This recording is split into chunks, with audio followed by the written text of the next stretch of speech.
As many of you know, our chief has served our county for over 21 years, and he is the second longest fire chief in our 87-year history. And he has built his department, as you know, the number of cities that we now provide services to, along with the unincorporated areas, the largest fire department in the United States.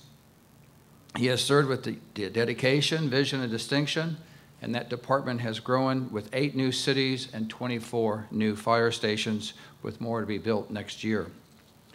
He instituted many of the specialized response programs, including the internationally known Urban Search and Rescue, Swiss Water, and the Canine Search programs. As commander and chief during numerous major disasters, many of those within the 5th Supervisorial District, we appreciated his integrity, his leadership, and his dependability upon the men and women in that department, both on the ground and in the air, to do a superb job. He has preserved the emergency services across the county with the Proposition E specialty tax, which prevents the closure of fire stations, which voters overwhelmingly approved of.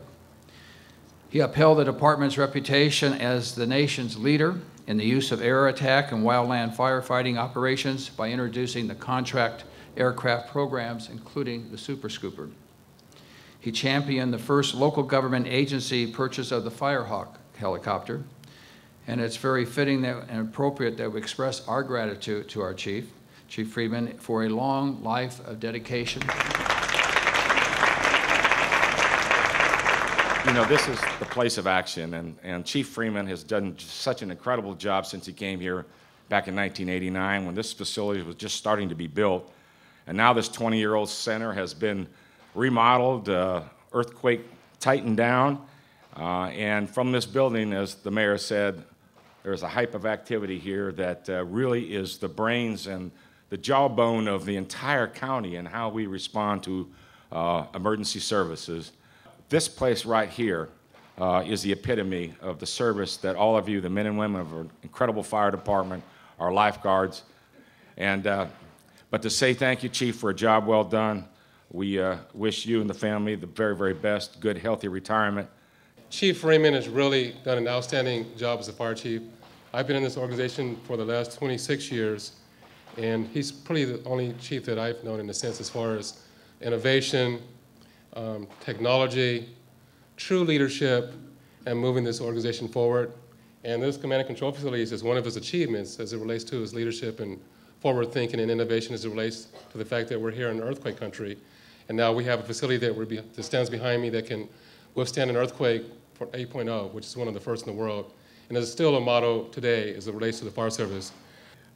This occasion, on a personal basis, is very humbling, but I accept it because of the fact that this facility, as has already been mentioned, this facility represents the heart and soul of this department in the sense of handling those requests for emergency service.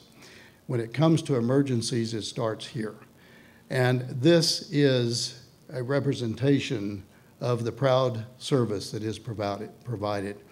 And irrespective of everything else, the men and women who are here are professional staff who work so long and hard behind the scenes to make sure that the men and women on the front lines are able to do what is necessary to protect life and property. This building represents that service. And because of that, it is honestly a humbling honor to have my name associated with this facility because it represents all of you, all of the men and women who have served this department and this county in years past, and those who serve today and who will continue to serve in an exemplary fashion. I accept it in sincere acknowledgement of the wonderful service that all of you and the men and women this organization provide to this county and our citizens.